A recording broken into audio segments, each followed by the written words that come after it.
في القلب مشاعر أخفيها قد أشرقت الشمس عليها عن خطط لم أعبأ فيها ستكون بأيامي فرقا فحياتي قبل الحلقات بضياع بشتاتي من دون.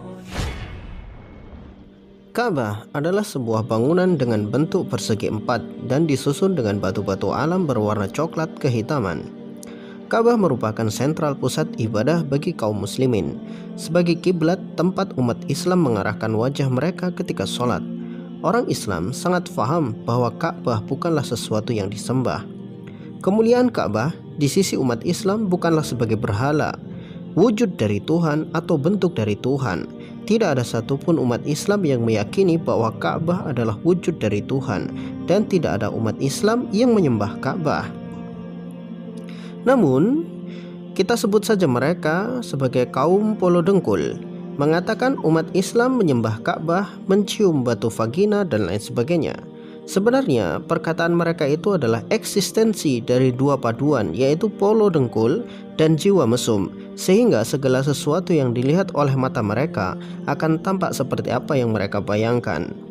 Baiklah, Ka'bah dan Hajar Aswad tidak ada hubungannya dengan lingga dan yoni milik orang-orang Hindu. Kalau Anda menyatakan lingga dan yoni adalah lambang kemaluan laki-laki dan perempuan, itu memang benar apa adanya seperti itu, dan tidak salah dengan pernyataan Anda. Karena pada dasarnya lingga dan yoni adalah simbol hubungan dari Siwa dan Parwati, sehingga dunia ini menjadi hidup menurut mereka. Tapi jika Anda mengatakan Ka'bah adalah lambang seks, maka Anda bisa dipukuli sampai babak belur. Karena tidak ada satupun umat Islam yang menyatakan Ka'bah itu adalah lambang seks. Jadi bisa diambil kesimpulan bahwa penafsiran Ka'bah dan Hajar Aswad itu sebagai lambang seks ya hanya kaum polo dengkul saja yang sukanya seks dan suka makan daging babi. Ya wajarlah kalau otak mereka selalu kotor, yang dimakan dan pikirannya pun sama. Soalnya di dalam keyakinan Islam, Ka'bah adalah rumah Allah yang ada di bumi, pusat peribadatan, tempat yang dimuliakan, tempat yang penuh dengan aturan-aturan ilahiyah. Ka'bah itu hanya sebuah tempat, sebuah rumah, bukan wujud Tuhan atau bentuk Tuhan. Tidak ada yang meyakini bahwa Allah berada di dalam Ka'bah. Tidak ada yang meyakini Allah hadir di dalam Ka'bah. Tidak ada juga yang meyakini bahwa spirit Allah itu ada di dalam Ka'bah. Sebagaimana orang-orang polo dengkul menyembah Tuhan-Tuhan mereka, atau orang-orang kafir meyakini bahwa roh itu hadir di dalam berhala-berhala yang mereka puja. Islam tidak mengenal konsep seperti itu. Rumah Allah Subhanahu wa Ta'ala adalah tempat yang disucikan, sedangkan Allah Subhanahu wa Ta'ala berada di atas arsy-Nya yang maha agung. Pada kesimpulannya, Ka'bah itu hanyalah rumah Allah Subhanahu wa Ta'ala, sedangkan Allah berada di atas segala sesuatu. Dia tertinggi di atas segala sesuatu yang tinggi. Dia berada di atas arsy-Nya yang maha agung dan mengatur segala urusannya. Tidak usah dibayangkan apalagi mempertanyakan tentang wujud dan bentuk Allah Subhanahu wa Ta'ala. Satu hal yang harus kita ingat bahwa Allah berbeda dengan makhluknya. Wujudnya, kodratnya, iradatnya adalah sesuatu yang hanya Allah yang mengetahuinya. Manusia diberikan kebatasan terhadap akal dan pikirannya. Tidak ada yang sanggup untuk membayangkan Allah Subhanahu wa Ta'ala seperti apa, karena manusia mempunyai akal yang terbatas. Ka'bah adalah rumah pertama kali dibangun di bumi ini untuk menyembah Allah Subhanahu wa Ta'ala. Sebagaimana firman Allah Subhanahu wa Ta'ala, sesungguhnya rumah ibadah pertama yang dibangun untuk manusia ialah yang berada di Bakkah, yaitu Mekah, yang diberkahi dan menjadi petunjuk bagi seluruh alam. Surat Ali Imran ayat 96. Allah Subhanahu wa Ta'ala menyebutkan bahwa rumah ibadah yang pertama kali dibangun di atas muka bumi ini adalah Ka'bah. Berarti Ka'bah bukan dibangun pertama kali oleh Nabi Ibrahim alaihissalam. Bahkan Ka'bah telah ada sejak manusia pertama ada, yaitu Nabi Adam alaihissalam. Para ulama berselisih pendapat tentang siapa yang pertama kali membangun Ka'bah. Sebagian ada yang mengatakan yang membangun adalah Nabi Adam alaihissalam. Sebagian lagi mengatakan yang membangun adalah para malaikat. Adapun Nabi Ibrahim alaihissalam disebutkan hanya meninggikan bangunan pondasi Ka'bah. Dalam ayatnya Allah Subhanahu wa taala firmankan, dan ketika Ibrahim meninggikan pondasi-pondasi dari Baitullah bersama Ismail, wahai Tuhan kami, terimalah dari kami, sesungguhnya Engkau yang Maha mendengar lagi Maha mengetahui. Surat Al-Baqarah ayat 127. Di dalam ayat ini Allah Subhanahu wa taala menjelaskan bahwa Nabi Ibrahim tidak membangun Ka'bah tetapi meninggikan pondasi-pondasi Ka'bah, yang artinya pondasi Ka'bah telah ada sebelum Nabi Ibrahim alaihissalam. Ka'bah dulunya adalah rumah ibadah hingga beberapa generasi. Kemudian ketika manusia-manusia mulai menyembah berhala, maka Ka'bah pun ditinggalkan. Para peneliti telah memberikan bukti bahwa dahulu daerah Mekah dan Jazirah Arab adalah daerah yang hijau dan subur. Di sana menjadi pusat peradaban kuno dan juga tempat yang penuh dengan tumbuhan. Para peneliti dari University of New South Wales, Sydney, menerangkan bahwa di masa lalu Arab Saudi bukanlah tanah yang gersang, tetapi tanah yang subur dan dipenuhi dengan hutan. Fosil-fosil yang ditemukan di sekitar gurun pasir Saudi menunjukkan bahwa dahulu gurun itu pernah dihuni oleh ribuan mamalia dan tumbuhan-tumbuhan hijau.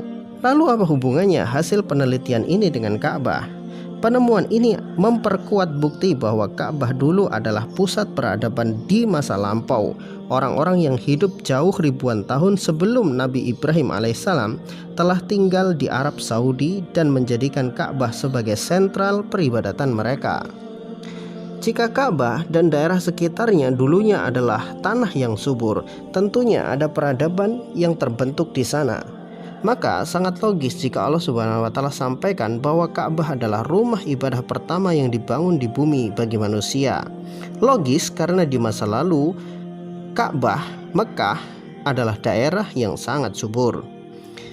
Pembangunan ulang Ka'bah oleh Nabi Ibrahim alaihissalam adalah setelah beliau meninggalkan Hajar dan Ismail di padang gersang itu berdua atas perintah Allah Subhanahu wa taala. Mulanya Hajar yang ditinggalkan di padang gersang itu kebingungan bagaimana bisa ia akan makan dan minum di atas tanah yang tumbuhan tidak tumbuh. Tetapi karena keyakinan kepada Allah Subhanahu wa taala adalah pondasi kehidupan beliau, maka beliau tetap yakin bahwa Allah tidak akan meninggalkan Hajar dan Ismail mati karena haus dan lapar. Maka ketika persediaan air telah habis, bahkan air susu Hajar tidak lagi keluar, Ismail yang kehausan menangis meronta-ronta. Hajar pun panik sehingga ia berlari antara bukit Sofa dan Marwa sebanyak 7 kali mencari air dan melihat kalau ada rombongan kafilah dagang yang lewat.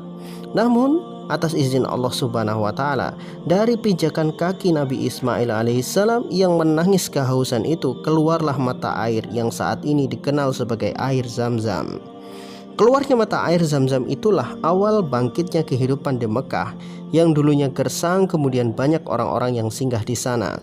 Mulanya para pedagang singgah hanya untuk mengambil air minum karena air Zam-Zam adalah air ternikmat yang pernah mereka minum. Lama-kelamaan mereka membuat rumah di sana dan menetap di Mekah. Saat itu Ka'bah belum dibangun dan belum ditemukan dan belum menjadi pusat peradaban seperti saat ini. Ketika Nabi Ismail beranjak dewasa, Allah perintahkan kepada Nabi Ibrahim alaihissalam untuk mengunjungi anak dan istrinya di Mekah. Bukan hanya sekedar berkunjung, tetapi juga untuk membangun ulang Ka'bah yang telah terlupakan begitu lama bagi manusia. Sesampainya Nabi Ibrahim di Mekah, dilihatnya putranya telah beranjak dewasa. Ismail adalah putra pertama yang lahir dari Hajar. Sedangkan dari Sarah, Nabi Ibrahim alaihissalam dikaruniai Ishak yang lahir setelah Ismail. Jadi Ishak adalah adiknya Ismail dari ibu yang berbeda. Setelah melepas rindu yang luar biasa kuat di dalam hatinya, Nabi Ibrahim alaihissalam pun mengatakan kepada Ismail bahwa Allah memberikan tugas untuk membangun Ka'bah. Saat itu Nabi Ibrahim pun tidak tahu di mana posisi Ka'bah sampai Allah Subhanahu wa taala memberikan petunjuk kepada beliau. Hal itu Allah Subhanahu wa taala firmankan, "Dan ketika kami memberikan tempat kepada Ibrahim di Baitullah, janganlah kamu mempersekutukan sesuatu pun dengan aku, dan sucikanlah rumahku ini bagi orang-orang yang tawaf dan orang-orang yang beribadah dan orang-orang yang rukuk dan sujud." Surat Al-Hajj ayat 26. Setelah Nabi Ibrahim alaihissalam mendapatkan petunjuk dari Allah Subhanahu wa taala di mana tempat Ka'bah berada, maka dimulailah pembangunan ulang Ka'bah dari pondasi-pondasinya sehingga berbentuk seperti persegi empat yang kita ketahui saat ini.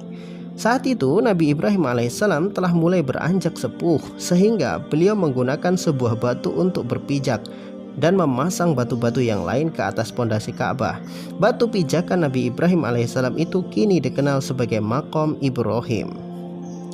Ketika pembangunan Ka'bah hampir selesai, ada sebuah celah di sudut Ka'bah yang berongga, sehingga Nabi Ismail alaihissalam mencari batu yang pas untuk menutup rongga itu. Maka Nabi Ismail alaihissalam diberikan sebuah batu dari surga oleh malaikat Jibril. Batu itu berwarna putih dan berbau harum. Namun karena dosa-dosa manusialah yang membuat batu itu sekarang menjadi berwarna hitam. Hajar Aswad bukanlah berhala yang disembah, tetapi dia adalah tanda dimulainya tawaf dan akhir dari tawaf. Seorang yang melakukan haji atau umroh akan memulai tawafnya dari sudut Hajar Aswad berada dan mengakhiri di tempat itu pula. Itulah fungsi dari Hajar Aswad. Adapun mencium Hajar Aswad adalah untuk mengingat bahwa dahulu batu itu berasal dari surga dan diberikan kepada manusia mulia yaitu Ibrahim dan Ismail. Dan batu itu juga pernah diangkat oleh tangan manusia paling mulia di muka bumi ini yaitu Nabi Muhammad SAW saat renovasi Ka'bah ketika umur Nabi Muhammad 35 tahun. Adapun mencium Hajar Aswad bukanlah wajib tetapi hanya opsional saja. Siapapun boleh dan kalau tidak juga tidak masalah. Toh Hajar Aswad pernah dicuri selama 20 tahun dan haji serta umroh tetap dilaksanakan tanpa kendala apapun. Jadi tuduhan-tuduhan orang kafir itu bukan karena mereka bodoh, tetapi karena mereka itu sengaja membodohi diri sendiri dan orang lain. Setelah pembangunan Ka'bah selesai, maka Allah Subhanahu wa taala perintahkan kepada Nabi Ibrahim alaihissalam dan Nabi Ismail alaihissalam untuk melakukan haji. Hal ini Allah Subhanahu wa taala firmankan di dalam ayatnya, "Dan serulah manusia untuk mengerjakan haji, niscaya mereka akan datang kepadamu dengan berjalan kaki dan mengendarai unta yang kurus yang datang dari segenap penjuru yang jauh." Surat Al-Hajj ayat 27 sampai 28. Jadi haji telah dilakukan sejak zaman Nabi Ibrahim alaihissalam. Sebagai umat Islam, kita harus faham tentang sejarah, karena sejarah itulah asal usul kita. Melupakan sejarah sama saja melupakan siapa kita. Wallahu a'lam bishawab.